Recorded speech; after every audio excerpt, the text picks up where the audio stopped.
Hi, hello everyone. Halip po kayo at samahan niyo po akong magjubos ng blouse. Ito po ang aking lumang blouse na gusto ko pong kulayan. Ito po ang resulta niya. Maganda po ang naging kahinatnan.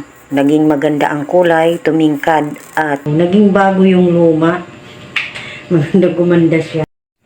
Good evening everyone. Andito ako ngayon sa aking channel para magturo uli ng pagkukulay ng gabi. Ito po ang jujubusan po natin ngayon. Itong blouse ko. Gagawin ko po ng kulay pink. Ito. Yan. Una pong gawin natin, basahin po natin sa malamig na tubig. Kapas na kasi po, kaya ang gagawin ko, kukulayan ko. Ayan. Atin ko po. Tapos, set aside po natin to.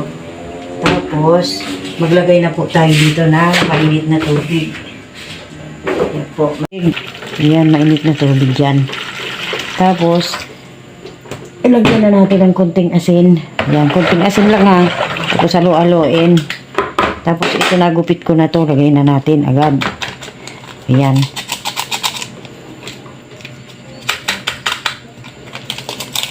Ganda ng kulay. Tapos haluin natin.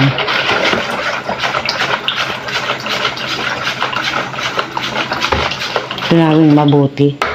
Pag tunaw na, ilagay na natin tong binasang t-shirt. Ay, blouse pala to. Ayan. Ilagay na natin. Tapos, baliktarin natin.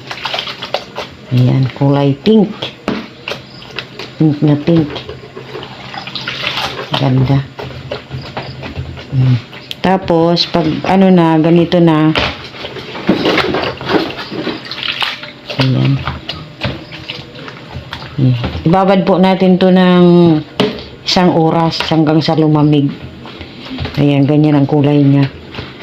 Baliktarin lang po natin yan. Ayan.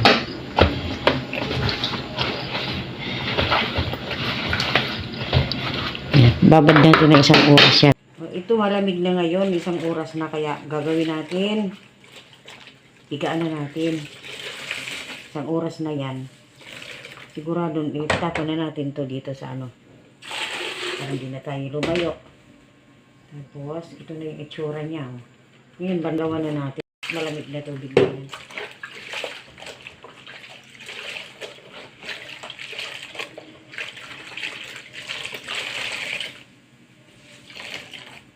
Ayan, ito na yung ano natin. Ito na yung itsura niya.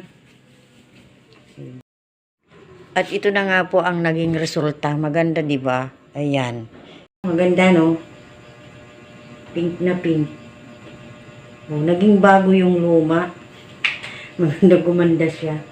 Oh, hanggang dito na lamang. Kita-kita tayo ulit sa susunod ko pong mga video. Ito na yung itsura niya.